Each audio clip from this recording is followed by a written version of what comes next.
En su momento, fue el arma más temible que se podía imaginar. Al caer del cielo con furia sin paralelo, provocaba muerte y destrucción mucho más allá de su tamaño. Los nazis la llamaban el arma de la venganza. El legado que dejó al hombre fue el del primer vistazo al futuro nuclear. Lanzadas desde una poderosa catapulta de vapor que contaba con rieles metálicos de 45 metros de longitud, las B-1 despegaban desde sus bases en lugares tan distantes como Normandía y el este de Prusia. Un tubo con una cámara de reacción y un corto pistón metálico estaban montados debajo de la angosta pista de la plataforma.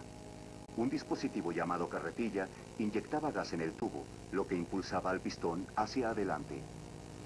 El pistón estaba equipado con una protuberancia que sobresalía a través de la ranura de la vía y que se sujetaba a la B-1. En 3/4 de segundo, la B-1 alcanzaba 400 kilómetros por hora. Este equipo de lanzamiento fue llevado a Inglaterra al final de la Segunda Guerra Mundial y se exhibe en el Museo Imperial de Guerra en Oxford. Impulsado por un sistema de propulsión poco convencional, el sencillo fuselaje del cohete y sus gruesas alas soportaban una enorme ojiva. Esos cohetes eran guiados por un impredecible piloto automático y su imprecisión los hacía mucho más aterradores. Desde el seguro abrigo del continente, las B-1 y la más precisa, la Fischler FI-103, hacían del homicidio un ejercicio frío e indiferente. Por primera vez, las personas en un país lejano podían ser destruidas a control remoto. La B-1 precedió a una plétora de misiles nazis. El misil aire-tierra HS-293 de la Heinkel fue uno de los misiles más avanzados que entraron en combate. Impulsados por cohetes y controlados por radio, eran guiados visualmente desde un avión nodriza hacia su objetivo. Las velocidades de impacto variaban de 430 a 900 kilómetros por hora. Pero la más aterradora era la increíble B-2, que sin duda alguna era la más formidable. Pesaba más de 14 toneladas, tenía un alcance de 320 kilómetros y contenía una carga explosiva que viajaba a 5.470 kilómetros por hora. También se desarrollaron armas antiaéreas como el Rheintaucher o Hija del Rin. El X-4 se convirtió en el primer misil aire-aire que habría de utilizarse en un avión a reacción. El Rheinbote, o Mensajero del Rin, era un cohete de etapas múltiples capaz de alcanzar objetivos militares a una distancia de 160 kilómetros, viajando a velocidades de hasta 6.114 kilómetros por hora. Era la máquina más veloz que el hombre había conocido. Antes de la Segunda Guerra Mundial, los cohetes alemanes gozaban de una larga herencia de experimentos y apoyo gubernamental.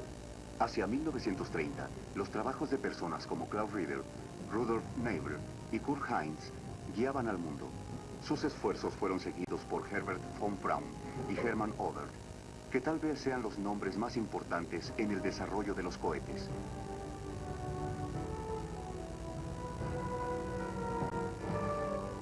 Igual de importante fue el trabajo de hombres como Raymond Tilling. Su cohete de combustible líquido, que estaba equipado con alas retráctiles con objeto de poder recuperarse, se probó con éxito en 1932. Lanzado desde un tubo montado en un tripié, nunca alcanzó más de 300 metros de altura, pero fue un enorme avance de ingeniería en su tiempo y un paso vital en el camino de su desarrollo.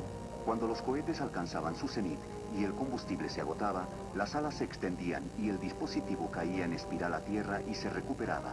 Se esperaba que pudiera transportar correo entre distancias cortas. Un año después de su vuelo de prueba, Tilling murió cuando un cohete explotó durante el lanzamiento.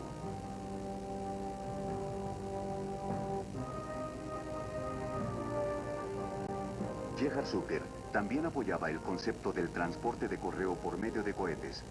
En 1935, Zucker lanzó su enorme cohete en Alemania después de lanzar un pequeño prototipo en Escocia. En Gran Bretaña, fue considerado como riesgoso para la seguridad del público. El cohete de Zucker no tuvo mejor suerte en su nativa Alemania.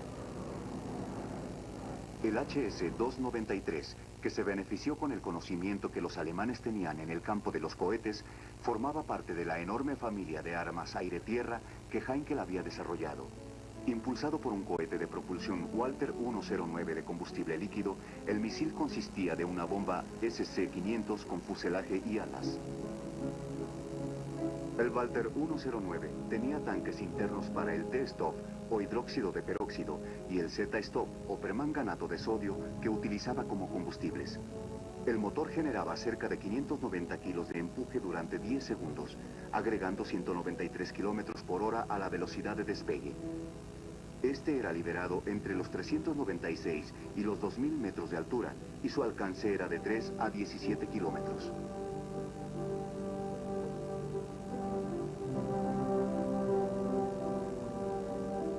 El tanque de combustible se llenaba antes de colocarse en el misil.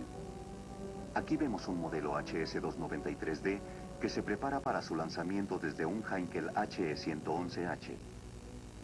En 1944, esa arma se probó como una medida antibarcos. Se utilizaron 17 misiles para perfeccionar su precisión y confiabilidad. Sorprendentemente, al igual que las bombas inteligentes de la actualidad, esa versión del misil Heinkel estaba equipada con una cámara de televisión para ver el objetivo a distancia. Los cuerpos cónicos colocados en las alas se utilizaban para disminuir la velocidad del cohete y que no sobrepasara su capacidad estructural, evitando con ello su desintegración durante el vuelo. Aunque muchos de los HS-293 se controlaban a distancia por medio de un radiotransmisor, algunos fueron equipados con un sistema de navegación que unía físicamente al avión y al misil. Se trataba de un delgado cable que controlaba el dispositivo a casi 36 kilómetros de distancia.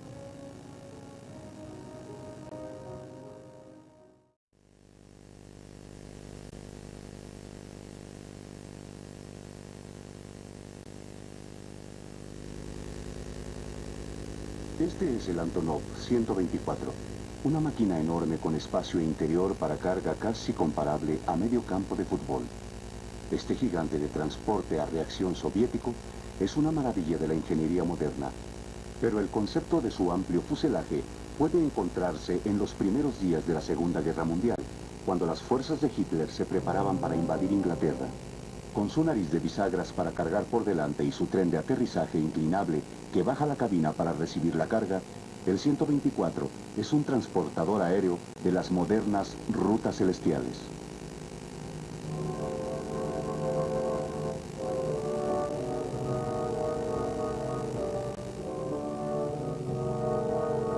Por dentro, el puente de carga es una caverna de más de 36 metros de largo. Posee las proporciones marítimas que en las primeras épocas solo tenían los veleros que navegaban en el mar.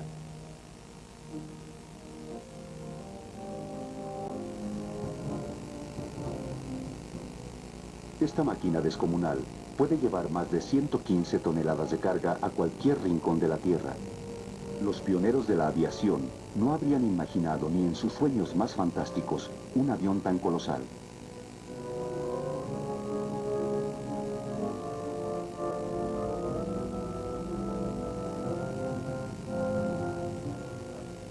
La tripulación de 6 hombres del Antonov tomaba el próximo viaje como algo natural, pero el camino para llegar a ese viaje fue largo y difícil, y se remonta a un tiempo anterior, a una era de increíbles avances y enormes sufrimientos. El Gigant, o gigante, el Messerschmitt Me-323, era verdaderamente colosal, el más grande avión operacional de la Segunda Guerra Mundial. El avión de 6 motores fue concebido primero como un gran planeador, pero sirvió en muchos frentes como caballo de batalla del transporte de la Luftwaffe. Originalmente pensado para la invasión de Inglaterra, el gigante sería el jugador clave en un tipo de guerra completamente nuevo, una guerra basada en la movilidad de las fuerzas.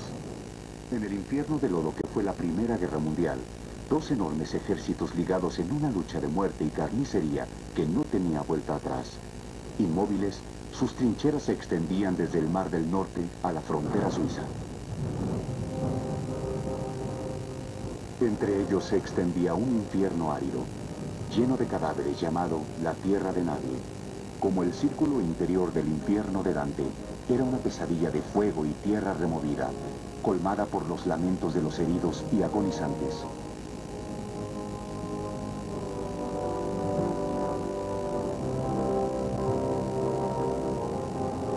Sin el espacio o la capacidad para eludirse unos a otros, los hombres eran arrojados a una incesante tormenta de fuego enemigo, en un sacrificio ritual que se ejecutaba a diario.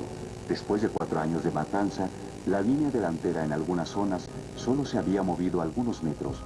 Por este precioso territorio murieron 8,5 millones de hombres. Heridos, ahogados en el lodo por millares, los cuerpos de los muertos en descomposición atestaban las trincheras durante meses.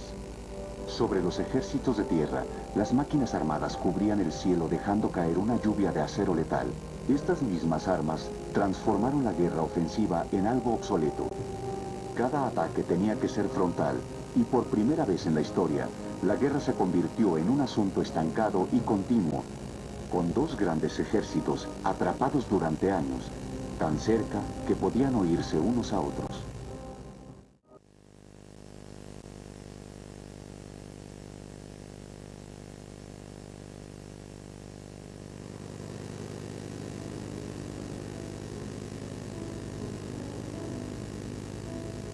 El único ejemplo de un Blom y Voss 238 flota como un monstruo marino sobre el agua. Es notable en muchos aspectos, pero principalmente en que fue la aeronave de mayor tamaño que Alemania produjo durante la guerra. En esa época, era el hidroavión más grande del mundo. Representaba el pináculo del éxito para sus fabricantes. De haber continuado la guerra, el Tercer Reich podía haber visto cientos de estos enormes aviones llenando los cielos de territorios aliados e incluso extendiendo las heridas de la guerra a las seguras costas de Norteamérica.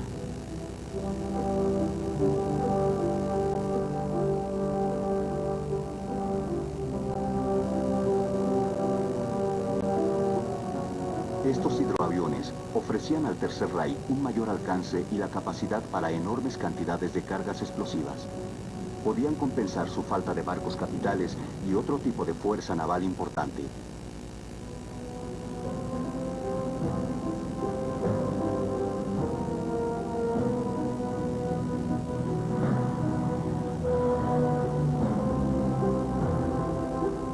Con los submarinos reabasteciéndolos de combustible, los hidroaviones como el 238 y su primo, el 222, pudieron haber llegado a los Estados Unidos de Norteamérica en misiones de bombardeo y elevar la moral de los alemanes. El 238 nunca llegó a América, pero 15 años antes, otro colosal hidroavión alemán lo hizo.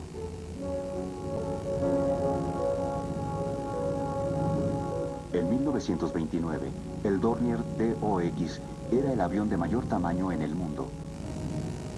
La creación del profesor Cornelio Dornier tenía 12 motores, 6 hacia el frente y 6 hacia atrás.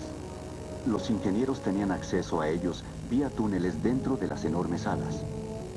La supervisión y sincronización de los motores estaba a cargo de un ingeniero naval.